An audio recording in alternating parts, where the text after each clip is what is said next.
remember it always being this folklore legend. Left alone, collected dust for 12 years now. I need to finish what I started. 1, 2, 3.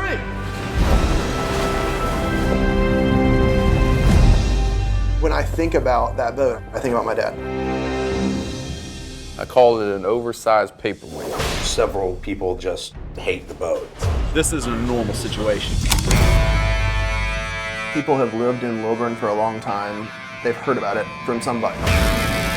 They built the boat inside the building. It's a ship in a bottle. You can take every safety precaution to move that thing, but there's always that one idiot. I don't trust men with ponytails. If a crane can't lift it and a trailer can't haul it, that's when I get the call. A better idea came up moving it with a house mover. House movers? They've hired house movers to move that boat.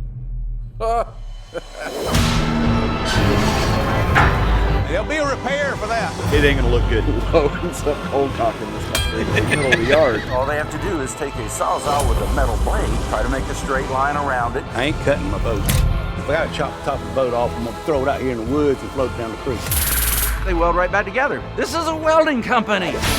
Stop.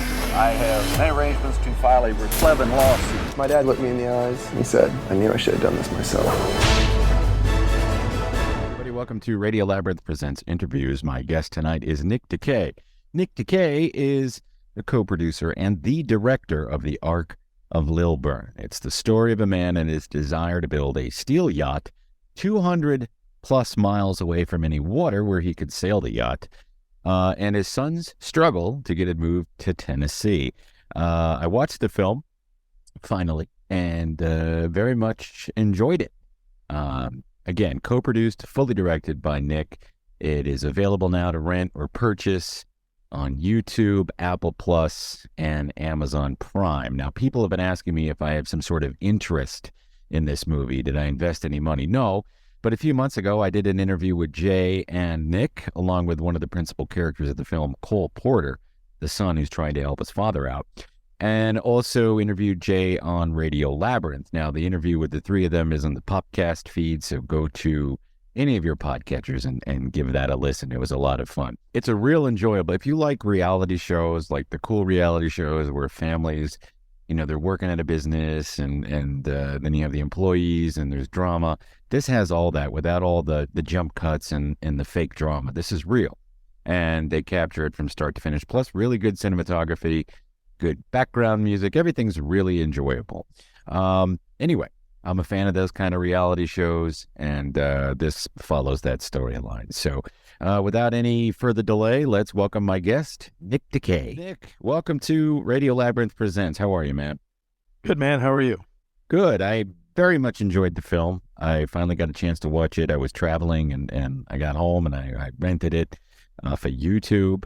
And I really had a good time. I laughed. I didn't cry, but, you know, I felt emotion.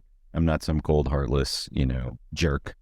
But you really captured a lot of the family drama and the drama of moving a boat that big. How many pounds was it? About 100,000 pounds. 100,000 pounds, which is a lot. And finding somebody who would be able to not only move it, but also make sure they could get it out of the building and get it onto a vehicle that was safe. So that's not it in a nutshell. There's a whole bunch of the story here. And one weird side thing I want to talk about as we progress, but congratulations. Great job. Thank you. It was a ton of fun to do it. I bet. Those guys seem like they're a lot of fun. Dad seems a little intense, but Cole seems to, you know, balance that out. Yeah, that's one way of putting it.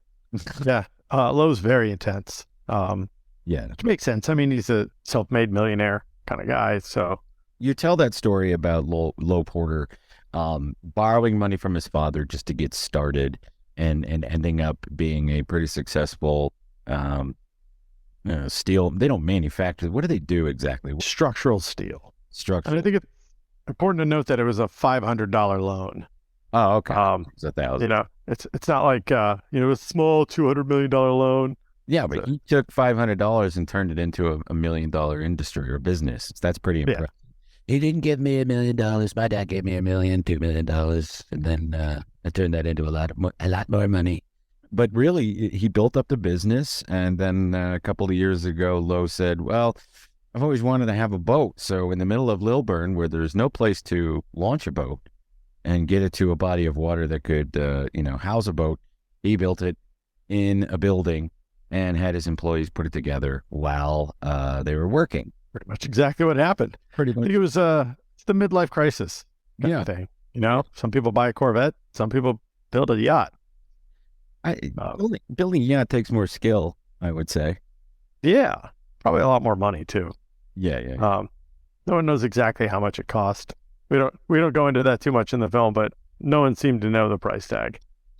One thing that I noticed about Lowe is that he has a vape, and I can imagine that guy probably went through 3 or 4 packs of cigarettes a day, just based on his intensity and working the way he does. He's one of those guys that seems to me like he was a chain smoker before he made the switch. Yeah, definitely. The nice thing is we didn't have to bring in atmosphere. In normal movies, they have a special effects department that's responsible for smoking up the room to give it atmosphere. And we had Lowe there to do it for us. So that's why our cinematography looks so much better. He's hitting that vape and blowing it in the Florida guy's face, Mr. Ponytail. And, we're jumping around. I don't want to spoil the film too much, but one thing that I talked about in the introduction, which you didn't hear, is that we are steeped in reality television culture, and we have been for quite some time. So, millennials grew up with it. Our generation, maybe not so much, but it eventually took over, years ago.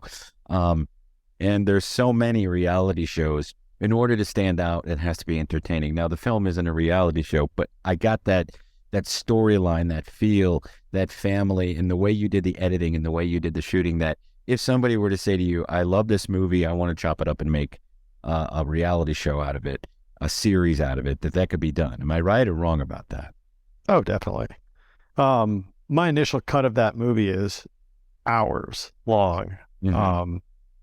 I think we had 400 hours of footage total. Yeah. It's a lot of it's the same stuff. It's just a bunch of camera angles on it. Right. For the move, we had like 20-something GoPros going. So, and the move took 13 hours. So, do the quick math there. But there's definitely enough. We thought about cutting it into a mini series, and we would have done 8 45-minute episodes. We didn't see a path to distribution that way, so we went with the feature-length film. And the good thing about it is it has a narrative. It tells a story. There aren't a lot of ridiculous jump cuts or fake drama. It's just what you see is what you get, and you start at a place and you end at a place with quite an interesting, I would call it a cliffhanger. Definitely. Is that intentional, or did that kind of just happen and you grabbed it? It happened and we grabbed it. Most of what happened was pretty spontaneous. The story that I thought was going to play out has very little to do with what we actually captured.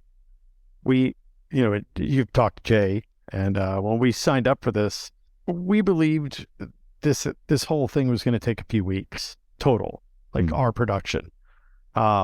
We started it in October 1st with the idea that they were going to move the boat in Halloween. And thought we would do some interviews, move the boat, have a nice little encapsulated movie. And I don't think they ended up moving the boat until the end of January or early February the next year. And lots of fun. Yeah. So the movie ended up totally differently than what we thought. So how do you feel about the response? I've read a bunch of good reviews. Everybody I've talked to that's seen it has said they really liked it. Of course, you never know if they're telling you the truth or not. I forced a bunch of my buddies to watch it, and I work in the film business, so they just assume that if one of their stunt guy buddies shows them a movie, it's going to suck. So yeah, that happens a lot. Right. But they all said they were pleasantly surprised that it didn't suck. You put together a good film.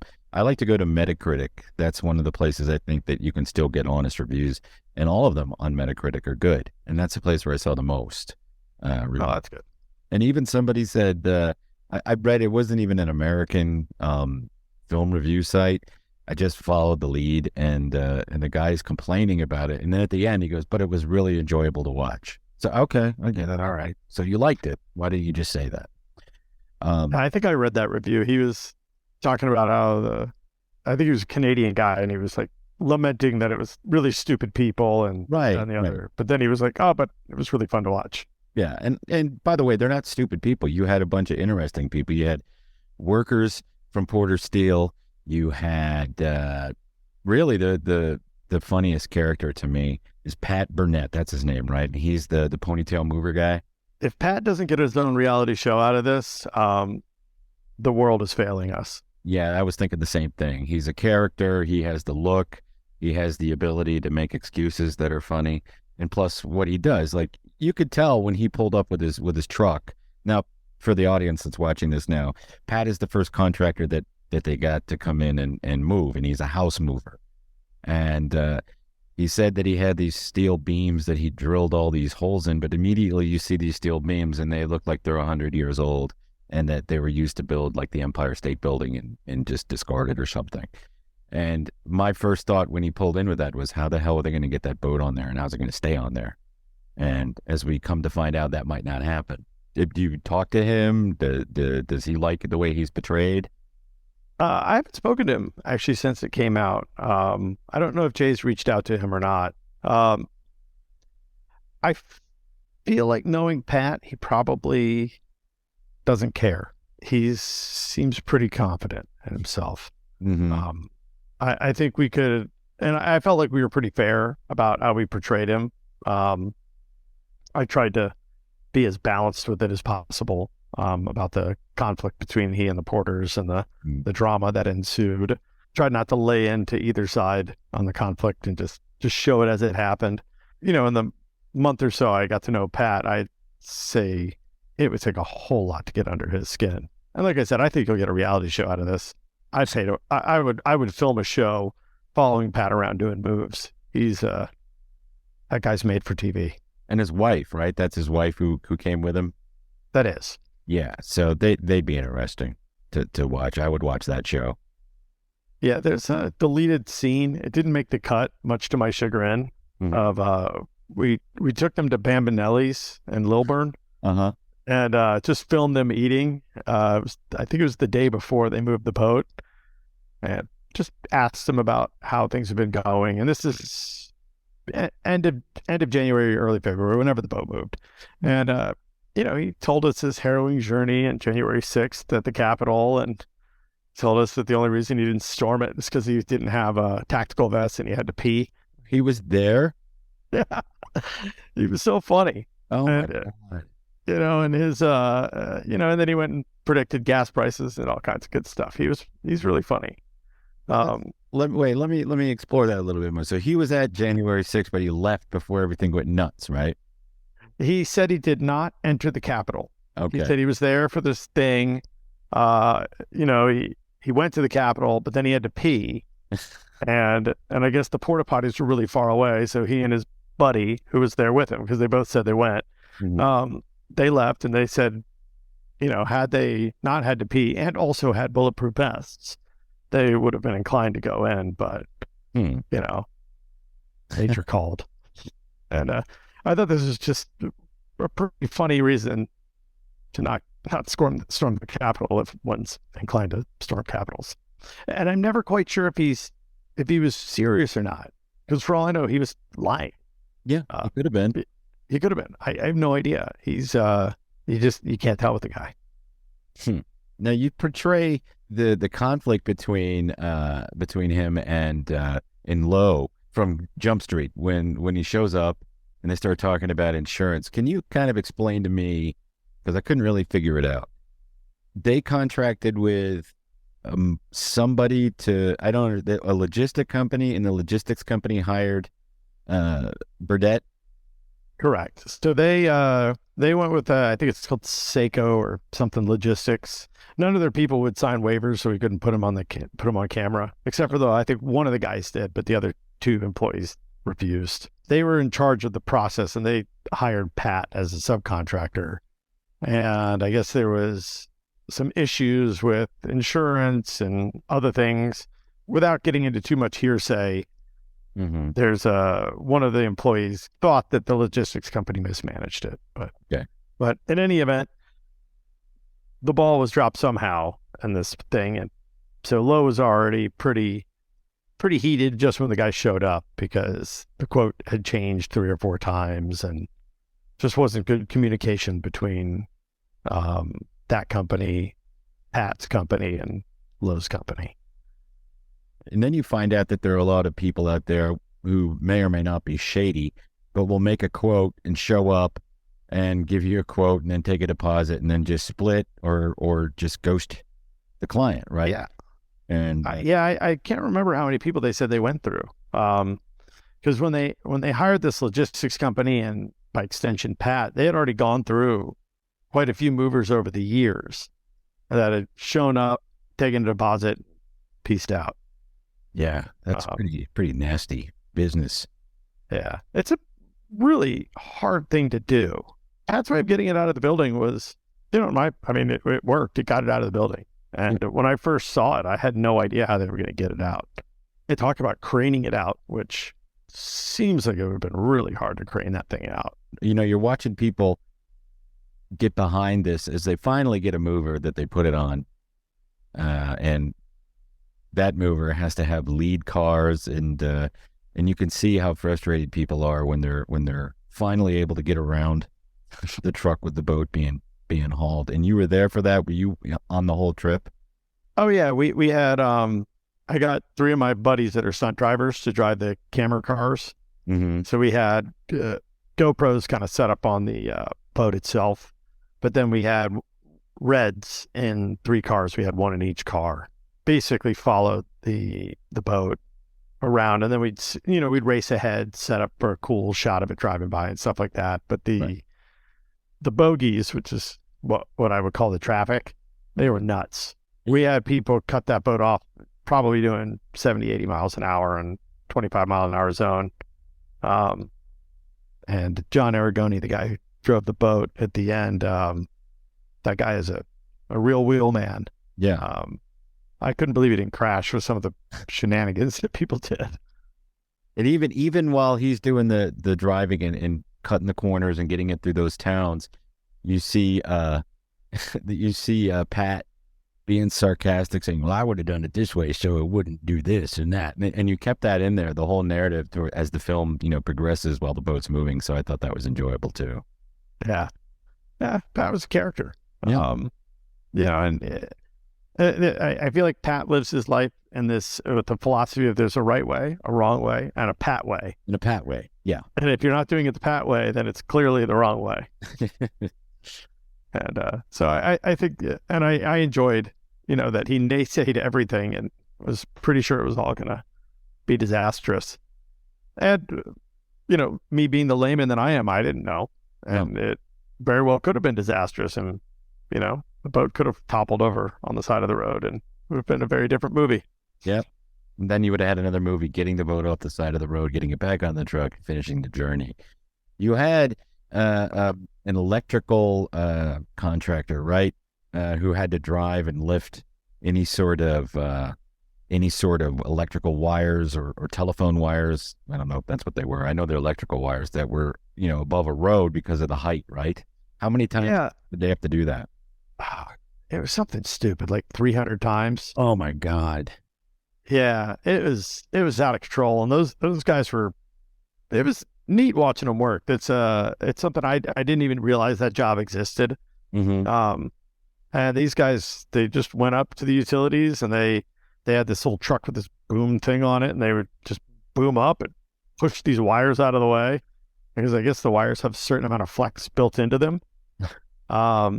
And they'd push them out of the way. I was amazed they didn't get electrocuted or anything, but I guess they knew what they were doing. Do all those communities that it went through have to be notified ahead of time that something that large is going to be going on their roads? Yeah, there was a whole big permitting process to it. It was, and the permit almost didn't go through. Because the whole conveyance, I think, truck and everything weighed like 145,000 pounds or something stupid. And I guess some of the bridges, they had to send engineers out to these bridges to make sure they were could withstand the weight because it was too tall to go under any bridge in Georgia. So it only could go over bridges, but then it was too heavy for a lot of bridges because there's lane weight restrictions. Right. So they had to send engineers out and attest that these bridges would function. And so, yeah, it was quite the permitting process, but everybody was aware. I think we shut down Ball Ground for an afternoon, though, because they have like one road. Right. We were on the road taking up both lanes. All in all, you eventually get to your destination, and then I won't say anything other than it's a very, very heartfelt moment between Cole and Lo, and I want people to be able to experience that without spoiling it. And then, of course, the cliffhanger. Does the cliffhanger mean that there's a good possibility of a sequel? I hope so. Our hope is that in this process of distribution, and assuming it becomes popular, that the company that eventually licenses the product, whoever that is, will want to pay for a second season, because there's a lot more to be done. That motor was installed in 2006 or 7 and has never been turned on. And it's a huge diesel motor, and I don't know what they cost, but I imagine it's more than a new car. Yeah, would be my guess for a big yacht motor. I don't think there's any electronics in the boat. So it has to be wired. It has to be wired. It's not been ballasted. They don't know if it's seaworthy at all, so it has to go through like sea trials and whatnot. And then once all that's completed, and assuming it ends up being seaworthy, because it might not be, no one knows.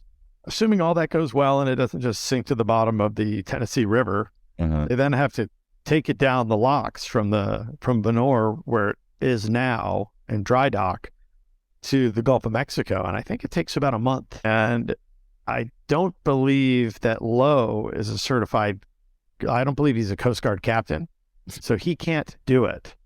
So we would have to find a Coast Guard captain who wants to be on camera with Lowe, traveling from Vonore, Tennessee to the Gulf of Mexico, living together in that little boat for a month. See, there's 2 to 3 more seasons out of this. I guarantee you that. I think it'll get picked up. I really do. I hope so. I think it'd be a lot of fun. Yeah. And that the Tennessee River is absolutely gorgeous. So it'd be beautiful to watch it go down the river. It'd be really neat. Yeah, the boat has the 4,500 nautical mile range. So theoretically, they could start in Vonore and live on that boat for the entire month without any resupply. And again, good job on getting those employees, the ones that you picked to do, I don't know what's that called, testimonial, or I don't know what it's actually called. Yeah, we just did interviews with them. They were funny. They were good characters. Yeah, they were great. I really liked the employees at Porter Steel. They were just an interesting crew of guys. Luis, he's the one that we had calculate out the weight of the boat. Yeah. He did that on his calculator. That wasn't a joke. Right. I just said, "Hey, Luis, how much does that boat weigh?"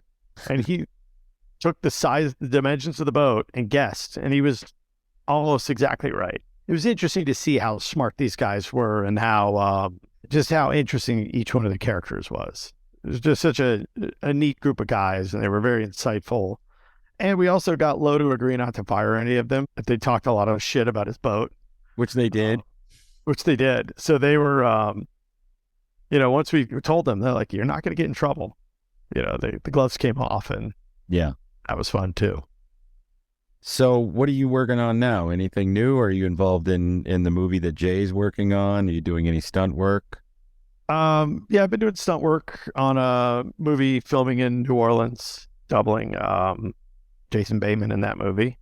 And Jay and I are trying to get a script that I wrote funded so I can direct it. It's a narrative feature. We're also trying to get Ark of Lilburn licensed, because right now it's on VOD, but we'd like to get it licensed with a subscriber-based streaming service like Netflix or HBO or Discovery or whomever. So you have to do that. You can put it up for VOD, but in order to get it on a streaming service, you have to get it licensed. That's what you're saying. Correct. To get it where you can watch it for free instead of rent it. Right.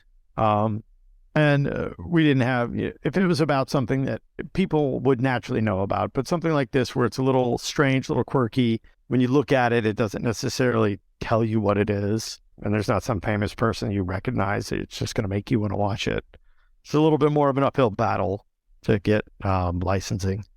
Well, I hope that, what we've done with Radio Labyrinth and being on WSB got some eyes and got some people to rent it. I really do. I know I saw one or two people that commented how much they enjoyed it on social media, so that's good. I like that. Oh, that's awesome.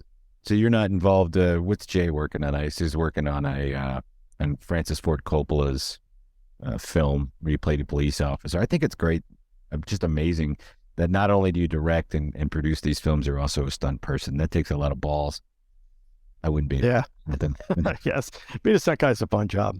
Yeah, I imagine it is. And you probably get paid pretty well for doing it too. I would hope. It's reasonably good.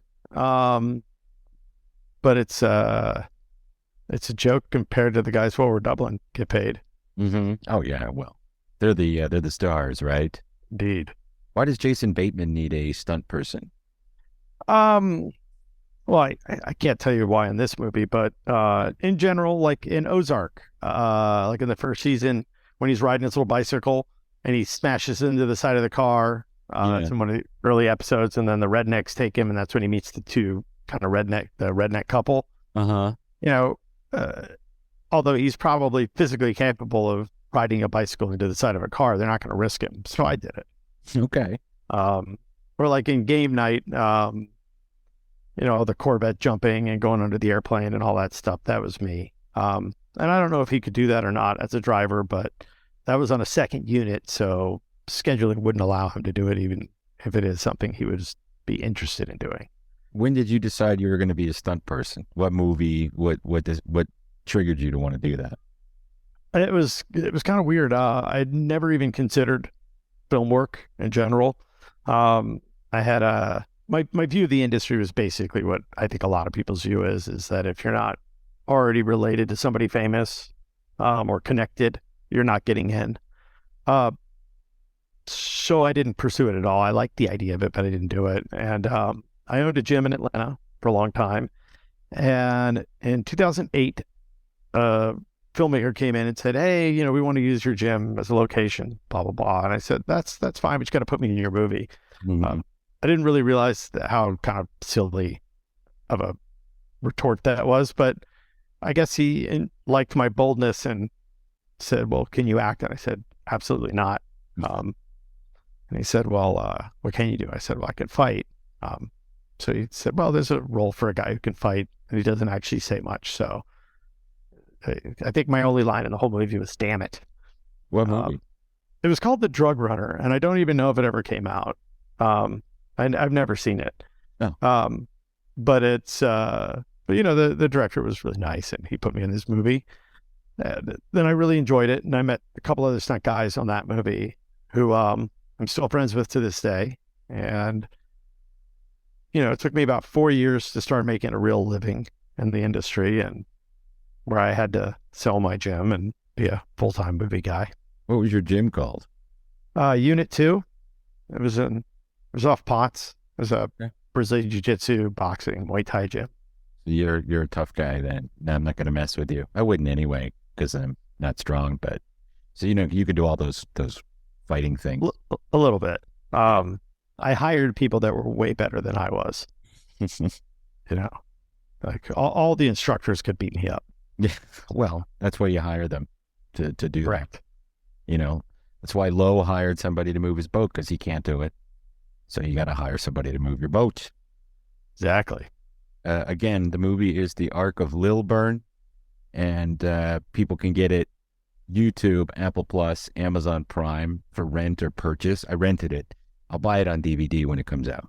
Nick, thank you for doing the show tonight. Have a happy New Year, and best of luck with the movie. Again, keep me updated. I want to make sure that any updates or any forward progress as far as distribution or anything like that, or a sequel, we definitely want to get the word out. And again, people have been asking me, how much do you have invested? Because I talk about it on Radio Labyrinth a lot. And I said, I don't have any money in there. No, you definitely have not given me any money. No, I just think it's cool. So if I think something's cool, I talk about it. And Awesome. so, all right, man, take care and best of luck. The Ark of Lilburn available now.